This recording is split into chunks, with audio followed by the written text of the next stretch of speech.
Alright, ladies and gentlemen, so today we're going to be taking a look at the most bestest ever SUV created, and that is the Chevrolet Suburban. So if you grew up in the 90s, you already know these vehicles are legendary. Rappers love them, families love them for trips and things, and they're just really a great design. They're boxy, they're roomy, they're not overstyled, they don't have 30-inch rims. Very, very nice. So we're going to get inside this one. And so when you get in, actually, I'll get into the front seat. I mean, the step-in height is not that bad. You have a little step-in ramp here, and you can just slide in. And so this is not a new one. This is a 2017, but they're just unapologetically an SUV. So you have the stock here. You don't have the biggest screen here, but it's just a very functional SUV. You do have heated seats. This is soft touch. This is soft touch. This is soft touch. This is comfortable to lay my hand on. And the gauge cluster, you know, it's pretty straightforward, I would say.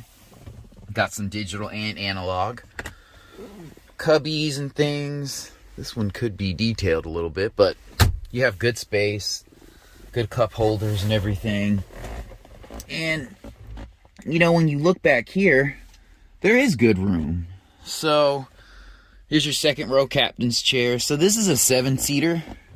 Alright, so that is a huge mark against this SUV. These seats are stationary. So in a lot of modern vehicles, you can move seats up and down to give you more or less leg room, to accommodate people behind you, that kind of thing. Alright, so getting in the back, pretty straightforward here. Push the seat up. Not too bad with the leg room. Yeah, that's good. And then you have controls right here. They're very nice. You can plug in to charge your phone. You have heated seats right here, temperature controls. You even have a traditional outlet here. Then you have your, I don't know why vehicles still have these, but they do. And then you have cubby spaces in here. And these seats feel pretty rugged. So I'll go ahead and hop in the back seat. Kind of tight, not gonna lie. You know, I could sit back here, but it will be pretty tight. There are cup holders here. And there's some over there. They're not any charging outlets, so that is kind of annoying, but when you press this button, maybe the car has to be on, but when you press this button, it will let the seat up so you can fold it down. So we're going wide. I don't have the key to this vehicle, but you still have decent room back here. You could put a couple suitcases back here, and this little compartment comes up to give you a little bit more store space, not a ton. And then also you can fold the seats down from here, which is very, very nice. So yeah, this is a comfortable SUV with great utility. The back seat does leave something to be desired because these wheel things do intrude a bit on space. So, comparison, this is a Yukon, which is basically GMC's version of the Tahoe. This is the amount of space that you would have behind the third row. One weird thing I will say about Chevys is that the liftgate button's not under here near the camera, which is kind of cool. You don't smudge up your camera. It's in this little hump here. It's kind of weird.